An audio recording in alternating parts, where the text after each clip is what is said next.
When we're talking about what atoms are made from, they're made from even smaller particles called protons, neutrons, and electrons. The positively charged protons and the neutral or no charge neutrons are in the nucleus of an atom, and we've then got negatively charged electron orbiting around in shells outside the nucleus. You will have to remember the different charges and masses of the protons, neutrons, and electrons. Protons are positively charged, neutrons have no charge or are neutrally charged, and electrons are negatively charged. The masses of the particles, we say that the proton and neutron both have the same mass, a mass of 1, and the electrons have virtually no mass. They're about 2,000 times lighter or smaller than the protons and neutrons. Now, when we look at the numbers of protons, neutrons, and electrons in an atom, the first thing to remember is that there should always be the same number of protons and electrons in atoms. Atoms don't have any overall charge. The positive charges from the protons are cancelled out by the negative charges from the electrons. So, bearing that rule in mind, we can then look at the atomic mass and the atomic number of atoms as they're given to you to calculate the number of protons, neutrons, and electrons. The atomic number tells you the number of protons in an atom. The mass number tells you the mass of the atom, because that all comes from protons and neutrons. The number of neutrons must be the top number, take the bottom number, the atomic mass, take away number. So you can calculate from the atomic mass and the atomic number the number of protons, neutrons, electrons in an atom. There's a helium atom. You can see it's got mass number 4. If you look at its nucleus, 2 protons, 2 neutrons, gives it a mass of 4. Look at its proton number. It's a proton number 2. It has 2 protons in there. Now, because it's an atom, then it has the same number of protons and electrons, same number of positive charges as negative charges, so there are electrons in there as well. So you can look at any of those numbers, calculate the number of protons, neutrons, and electrons in an atom. Now, the periodic table is arranged in order of all the atomic numbers of the elements. So up here we've got hydrogen, number 1 there. It's got 1 proton in its nucleus. Then helium with 2, lithium with 3, beryllium with 4, boron with 5, and so on and so on and so on. It's the number of protons in an atom which tells you what element it is. If you see a different number of protons in 2 atoms, you're looking at atoms of different elements. It's the protons which tell you what element you're with. Now, the protons will always stay the same for atoms of an element, but there can be different versions of those atoms. For example, there can be versions of the atoms of the same element, so they must have the same number of protons. For example, here's oxygen. Oxygen has 8 protons in its nucleus, but look at the mass number. Mass numbers are different. That tells you there must be different numbers of neutrons in the nucleus. So we call these isotopes, are versions of the same atom, so they'd have the same number of protons, but different numbers of neutrons. Another version you can have of atoms, when atoms lose or gain electrons, the electrons are held in those shells, maximum of 2 in the first layer and 8 in all the other layers, and loses electrons from any of those outside, then it can become a positively charged ion. If it gains electrons on the outside layer, it could be a negatively charged ion. So we call atoms that have lost or gained electrons and become positively or negatively charged, we call those ions. But it has not changed what element it is, because only changing the number of protons can change what element. If you'd gone to university, crikey, 200 years ago, you would have been told that atoms look like this. The picture or model we used of an atom was what was called the plum pudding model. They said that atoms were spheres of positively charged mass with the negative electrons dotted all randomly through them. Nowadays, of course, we're teaching you no, atoms have a tiny little positive nucleus and electrons orbiting around far away from that nucleus. So why did we find? Well, it was because of the Rutherford scattering experiment. Ernest Rutherford took a very thin layer of gold atoms and he fired positively charged alpha particles. You can see a picture here of what actually happened when they fired the positively charged alpha particles at those atoms. Almost all of them went straight through the atom. So we knew that the plum pudding model was wrong. We knew that atoms had to be almost completely empty. Atoms are mostly empty space because 99.999% of the alpha particles they fired at the atoms went straight through it. Now, there was a very small number of the positively charged alpha particles that didn't pass through. They were deflected, pushed off to one side, or they were repelled straight back. So what was happening? Well, because it was only a very small number of them, we could tell straight away that whatever they were hitting in the atom had to be very, very small. We could also tell, because they were repelling or deflecting the positively charged alpha particles, that whatever it was hitting had to be positively charged. So from that we said, right, there must be a very tiny positively charged nucleus in an atom, and the rest of it must be almost completely empty. So we got to what we called the nuclear model. Very different from the plum pudding model. You can see the plum pudding model is almost completely solid, made of positively charged mass, and then the negative electrons dotted all through it to cancel out that positive charge.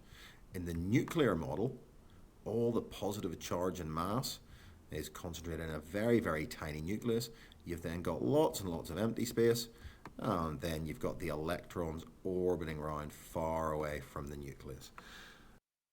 So this is the model we now describe of the atom. We've added a few more little bits to it since then. Niels Bohr, another scientist, said the electrons aren't just whizzing around anywhere they want. They can only be orbiting around in certain layers, certain energy levels. It turns out that electrons can move up and down through these layers. If you want to go up a layer, the way you do it is by absorbing some electromagnetic radiation. If you want to drop down a layer, you do it by giving out or emitting some electromagnetic radiation. The more levels you rise up, the more energy you have to absorb. The more levels you fall down, the more energy you have to emit. And if you're giving out more energy, that means you're giving out electromagnetic waves with shorter wavelength. The last piece of the puzzle was James Chadwick. 1932, he comes along and says there's not just positive stuff in the nucleus. The nucleus is actually made of not just positively charged things, but there are also some uncharged particles in there. He discovered the neutron. So we'd got to our final picture of the atom, where atoms had positively charged protons. They had no charged neutrons in the nucleus. And we then had the electrons orbiting around in their little layers. So that's how we are today. Some nuclei, some isotopes are unstable. And an unstable nucleus will try and become more stable by giving out radiation. Alpha, beta, or gamma radiation. Alpha radiation, remember our pictures, alpha radiation is made of 2 protons, 2 neutrons. So the nucleus gets rid of 2 protons and 2 neutrons. Beta radiation is just a single little electron. And gamma radiation is just a pure electromagnetic energy wave. So when you compare them, if you think about the pictures, we can look down alpha and say, well, if it's made of 2 protons and 2 neutrons, it must have a charge of 2. It must be very big and ionizing. It's too big to penetrate through things, so it can hardly penetrate through any material. Very easy to stop. Beta radiation has a charge of -1 because it's made of an electron, hardly any mass because it's an electron.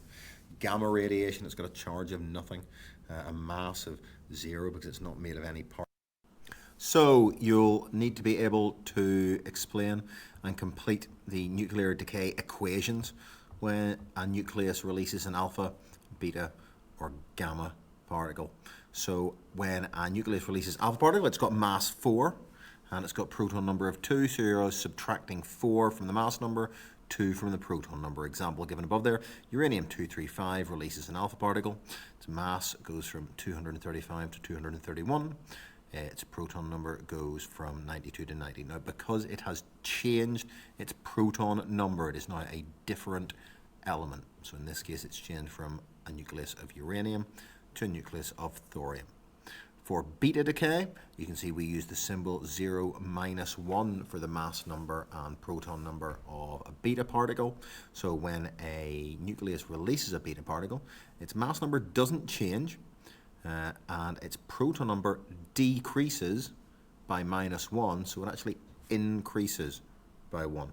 So in this example, carbon-14 releases a beta particle and changes to mass number 14. Proton number 7. So again, the number of protons has changed. We've got a different element. For gamma radiation, because gamma radiation isn't made up of any particles, no protons, neutrons, electrons leaving the atom, so the atomic number and the mass don't change. When you're comparing the penetration of alpha, beta, and gamma radiation, It's all to do with the size of the particles. Alpha particles are the largest, so they find it hardest to pass between the gaps in atoms, so they're blocked by very thin materials, such as paper, even your skin. Beta particles are a single electron. They can squeeze between some of the gaps in atoms, so a thicker, more tightly packed layer of atoms, like a thin sheet of aluminium, will block beta. And because gamma rays are an electromagnetic wave, they're so small, they will pass between the gaps in most atoms. You can block or absorb some of a gamma ray by using very thick lead or very thick conduit. When we're looking at the deflection of alpha, beta, and gamma radiation, because alpha particles are positively charged, they will be deflected towards the negative charges.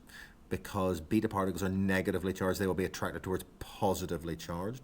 And because gamma rays are neither positively nor negatively charged, they will not be deflected by going near positive or negatively charged objects. Now, beta particles are deflected more than alpha particles because they have a much smaller mass. So we can say that beta particles are strongly deflected towards the positive electrode, whereas alpha particles are weakly deflected negative electron. In terms of uses of alpha, beta, and gamma radiation, we remember that they are used depending on how ionizing they are or how penetrating they are. Alpha particles are the most ionizing, so if you want a lot of ionization, use an alpha particle. Best example is smoke alarms. They need to ionize air in them to complete a circuit, so we use alpha radiation in fire smoke alarms. Beta particles, they're used in detecting the thickness of different materials. So beta radiation used in paper or foil factories. Beta particles are used to shine through the material being tested. The thicker the material, the fewer beta particles penetrate it. Now, this would be no good with an alpha particle, because none of them would penetrate it. This would be no good using gamma radiation, because all the radiation would penetrate it. So beta is just right for testing the thickness of materials. Beta can also be used as a tracer to track leaks in pipes underground, or perhaps even following liquids or gases moving through your body. We use beta radiation again because it can just penetrate through to the surface and be detected. But if you used alpha, it would not be able to penetrate through your skin or through the ground for the liquid to be traced. The most common use of gamma radiation is in radiotherapy. It can penetrate through our skin and through our body to damage and kill cancerous cells, so used to cancer treatment.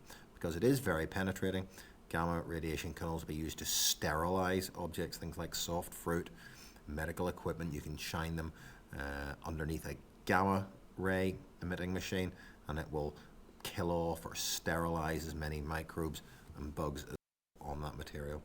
When we're talking about how radioactive a material is, we talk about its activity, or how many nuclei decay every second. We measure that in a unit called becquerels. Don't need to learn that unit. It may well come up when we're looking at the activity of different materials.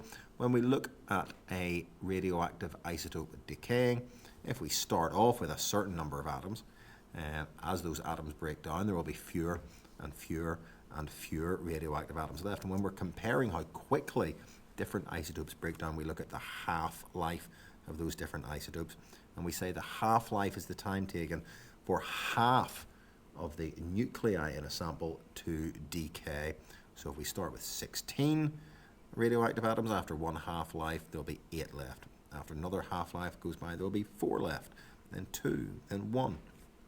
And we can plot that on a graph in order to calculate the half-life of the material.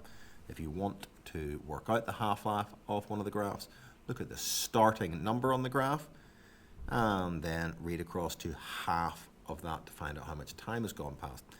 If the graph doesn't start on a nice even number, you can use the technique shown on this slide here. Pick a nice easy starting number. For example, the blue lines here are used to use the half-life using the starting activity of 20,000. So we draw our line across from 20,000 and down to the time scale to see what time the radioactivity level was 20,000. Then we want to find a half-life, so we go to half of that. Half of 20,000 is 10,000, so we draw our line across, blue line again, from 10,000, read down what time that was at. So we can look at how much time has gone by between when it was at 20,000 and when it was at 10,000. Instead of using a graph to work out the half-life, you might just be asked to calculate how much of an isotope is left, that might be in grams, so starting with 10 grams, going 10, 5, 2.5, 1.25. Or you might be asked to work out how much its activity has changed. So if it starts off at one number there, just keep dividing by 2, dividing by 2, dividing by 2. For every half-life that goes past, divide its activity by 2. Or you might be asked to work out its percent. So if you start at 100%, it'll go down to 50, then 25, then 12.5. Just keep dividing by 2 every time in your calculator. Every half-life that goes by, you divide by 2. When we talked about being exposed to radiation, we talked about the difference between irradiation and contamination. Irradiation just means being exposed to radiation, so alpha, beta, or gamma radiation shining on you or penetrating through you, whereas contamination means actually getting some radioactive material in you or on you. Contamination is more dangerous because the radioactive material stays on you, and so the alpha, beta, or gamma radiation continuously does you damage. Irradiation we're less worried about because once the radiation source stops shining alpha, beta, or gamma radiation at you, then the damage stops. We can try and reduce irradiation by using things like shields, lead shields, glass shields. We can wear special clothes which block radiation, or we can just make sure we stand far away from the material and make sure we stay close to it for as long as possible. When we look at the different types of radiation doing damage, then the thing we're most worried about is the ionization they do. We say that alpha particles are the most ionizing type of radiation, so they will do you the most damage. The damage they are doing if they do ionization is that they can damage your DNA, cause mutations, which can lead to cancer. Gamma and beta are less ionizing, but they are more penetrating. So I would be worried about a beta or gamma source if it was outside my body because it can penetrate through my skin. I'd be worried about an alpha source if it was inside my body because it is the most ionizing of all the types of radiation. Ionization causes mutations which can lead to cancer.